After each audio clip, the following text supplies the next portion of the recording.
স্বচ্ছ প্রক্রিয়ার মাধ্যমে টেলিভিশন ও রেডিও লাইসেন্স দেওয়া হয়নি। লাইসেন্স দেওয়ার ক্ষেত্রে জনস্বার্থ নয়, রাজনৈতিক অঙ্গীকারই ছিল বলে মন্তব্য করেছেন গণমাধ্যম সংস্কার কমিশন প্রধান কামাল আহমেদ। এক ব্যক্তি একই সাথে একাধিক গণমাধ্যমের মালিক হতে পারবে না। রাজধানীতে একটি প্রধান উপদেষ্টার কাছে গণমাধ্যম সংস্কার কমিশনের প্রতিবেদন জমা দেওয়ার পর তিনি এই কথা বলেন। এ সময় তিনি আরও জানান, প্রতিবেদনের সাংবাদিক ও কর্মচারীকে গণমাধ্যমের মালিকানায় অংশীদার করার সুপারিশ করা হয়েছে।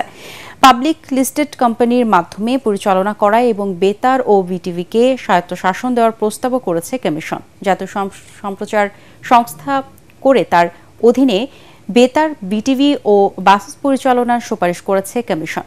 সাংবাদিকতা সুরক্ষা আইন করার প্রস্তাব দেওয়া হয়েছে বলেও জানান তিনি।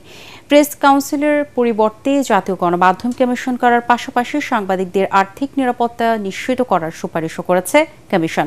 এ সময় কামাল আহমেদ আরও বলেন, সারা দেশের সাংবাদিকদের ন্যূনতম বেতন এন্ট্রি লেভেলে বিসিএস ক্যাডারের নবম গ্রেডের বেতন স্কেল অনুসারে করতে হবে। এছাড়া ঢাকায় যারা কাজ করেন তাদের আলাদা ভাতা দেওয়ার সুপারিশ রয়েছে এই প্রতিবেদনে।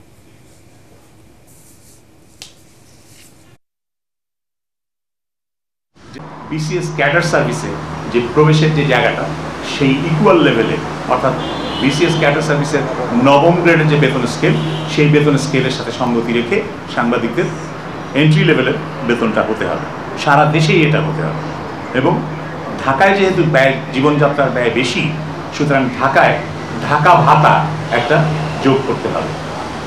সারা দেশের সাংবাদিকরা যে বেতন ভাতা পাবেন তার সাথে যুক্ত হবে ঢাকা ভাতা।